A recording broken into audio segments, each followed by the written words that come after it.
대한민국 국민 4분의 1이 겪는 현대인이 영원한 적 복부비만. 출렁이는 뱃살, 복부비만이 중년 여성들을 위협하고 있습니다. 전신 곳곳으로 퍼져 만성염증을 일으키는 염증 지방이 복부지방이 주범이죠. 혈관 속 과도한 내장 지방은 고혈압, 당뇨들은 물론 심혈관 질병의 발병 위험까지 올릴 정도로 무서운 존재입니다. 제 주변 사람들도 비슷합니다.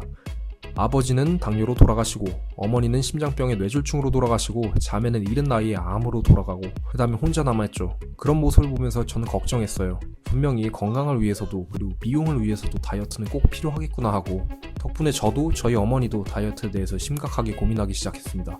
그동안 등한시했던 그리고 포기만 했던 다이어트를 진지하게 하는 계기가 되었죠. 덕분에 깨달은 게 한 가지 있습니다. 지금까지 다이어트가 계속 실패했다면 그건 여러분이 게을러서가 아니라 처음부터 잘못된 방법으로 시작했기 때문이라는 걸요. 자, 그럼 이제 진짜 질문 하나만 해볼게요. 언젠가 빼야지 생각만 하다가 하루가 가버리나요? 처음에는 다이어트 포부를 크게 갖고 유튜브 뱃살 운동을 며칠간 따라했지만 결국 원상복귀 됐나요? 저도 어머니도 그랬거든요. 그래서 오늘은 한 가지를 알려드릴 겁니다. 운동을 못하는 사람도, 시간 없는 사람도, 의지 약한 사람도 실제로 개선할 수 있게요. 먼저 여러분이 다이어트가 실패했던 이유부터 알려드리겠습니다.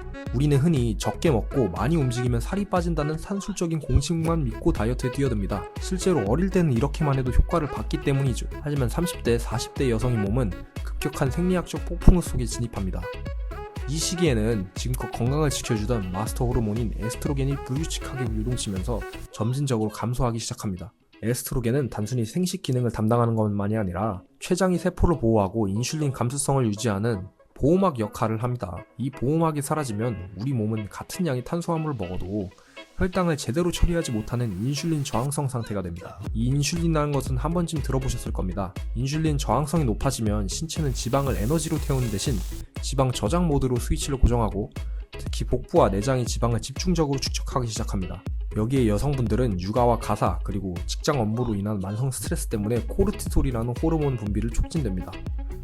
이 코르티솔은 복부에 있는 지방세포 수용체와 결합하여 내장 지방의 성장을 선택적으로 돕고 근육 단백질을 분해하는 스트레스 복부비만의 악순환을 완성합니다. 결국 당신이 의지가 부족해서가 아니라 호르몬 시스템이라는 하드웨어가 고장났기 때문에 살이 안 빠졌던 겁니다. 그럼 이제 굶으면서 힘들게 다이어트 중에 고통받지 않고 과학적으로 편하게 살 빼는 방법을 알아보시죠. 첫 번째 해결책인 식단 전략에 대해 깊이 들어가 보겠습니다.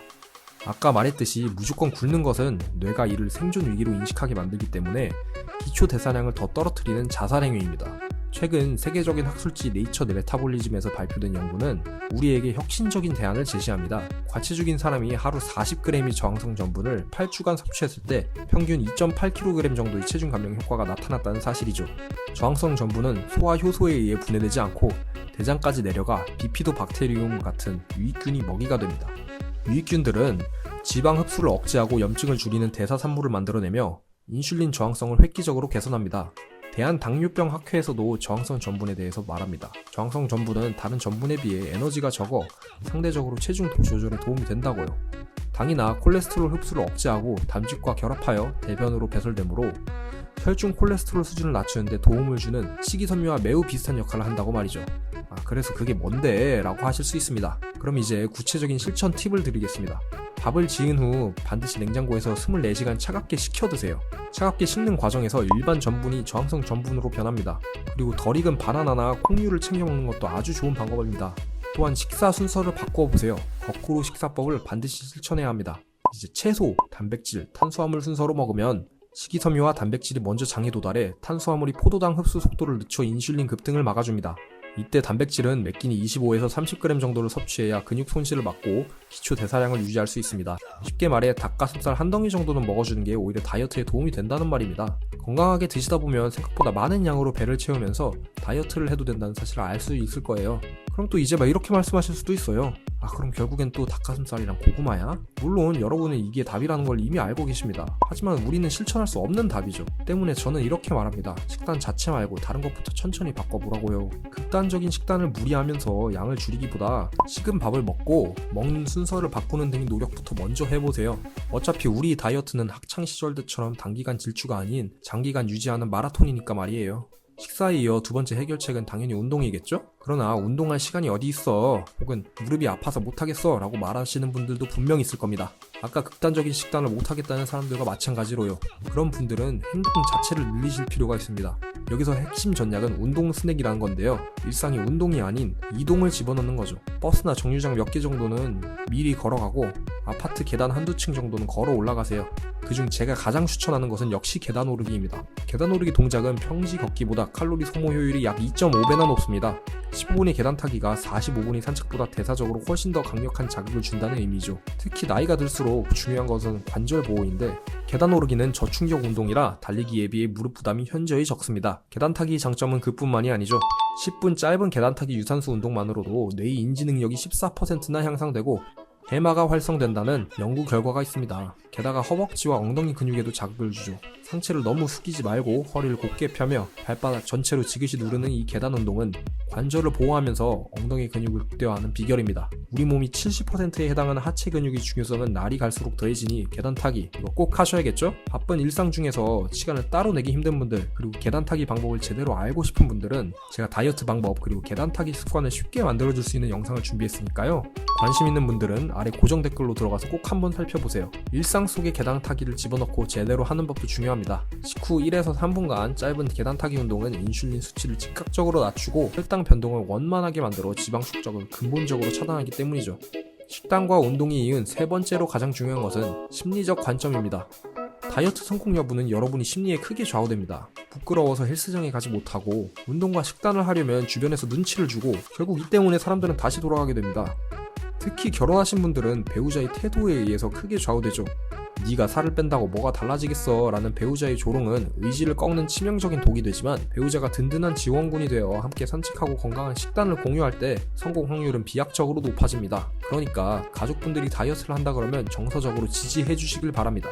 가족이 한 팀이 되어 정서적으로 지지해 줄 때 스트레스로 인한 감정적 섭식이 연결고리를 끊어낼 수 있으니까요. 만약 가족분들이 정서적 지지를 해주지 않는다면 저희와 함께 운동 일지를 남겨보는 것도 좋은 선택이 될 수 있겠죠? 기록의 힘은 생각보다 대단합니다. 저처럼 의지박약인 사람도 1년간 다이어트를 지속할 수 있게 만든 만큼요. 도움을 받고 싶은 분들 또한 고정 댓글을 참고해주세요. 이제 마지막으로 이런 분들이 있을 겁니다. 그냥 저는 약으로 뺄래요 하는 분들이요. 물론 최근 유행하는 GLP-1 유사체, 위고비, 마운자로 같은 약물이 더 빠르고 쉬운 길처럼 보일 수 있습니다. 실제로 마운자로 같은 약물은 72주 투여 시 평균 20%의 놀라운 감량 효과를 보여주고 말이에요. 하지만 전문가들은 경고합니다. 이런 약물은 고가의 비용은 물론 구토, 설사 같은 부작용과 복용 중단 시 급격한 요요 현상을 동반할 위험이 큽니다. 게다가 이것들이 하체 근육을 강화시켜주지는 않죠. 결국 우리 몸이 대사 시스템을 근본적으로 바꾸지 않은 채 외부 약물에만 의존한다면 평생 약이 노예가 되거나 노년에 더 큰 건강 위기에 직면할 수 있습니다. 진정 지속 가능한 진짜 내 몸을 만드는 방법은 장내의 환경을 개선하는 식단과 일상 속 틈새 운동의 과학적인 조합뿐입니다. 다이어트는 단순히 체중계의 숫자를 줄이는 전쟁이 아닙니다. 다이어트는 바쁜 일상 속에서 망가진 대사 시스템을 복구하고 잃어버린 자존감을 회복하며 인생이 2막을 준비하는 고귀한 여정이어야 합니다. 오늘부터 딱 3가지만 기억하세요. 저항성은 전분을 챙기고 식후 3분 계단을 타며 나 자신을 비난하는 대신 오늘도 애썼다고 다독여주는 겁니다. 이 작은 습관들이 모여 당신의 호르몬을 바꾸고 1년 뒤 여러분의 인생을 완전히 변화시킬 겁니다. 더 이상 나이살 때문에 우울해하지 마세요. 우리는 당신의 건강한 인생 2막을 진심으로 응원합니다. 오늘 영상이 여러분이 건강한 변화에 큰 힘이 되었다면 구독과 좋아요, 알람 설정까지 부탁드립니다.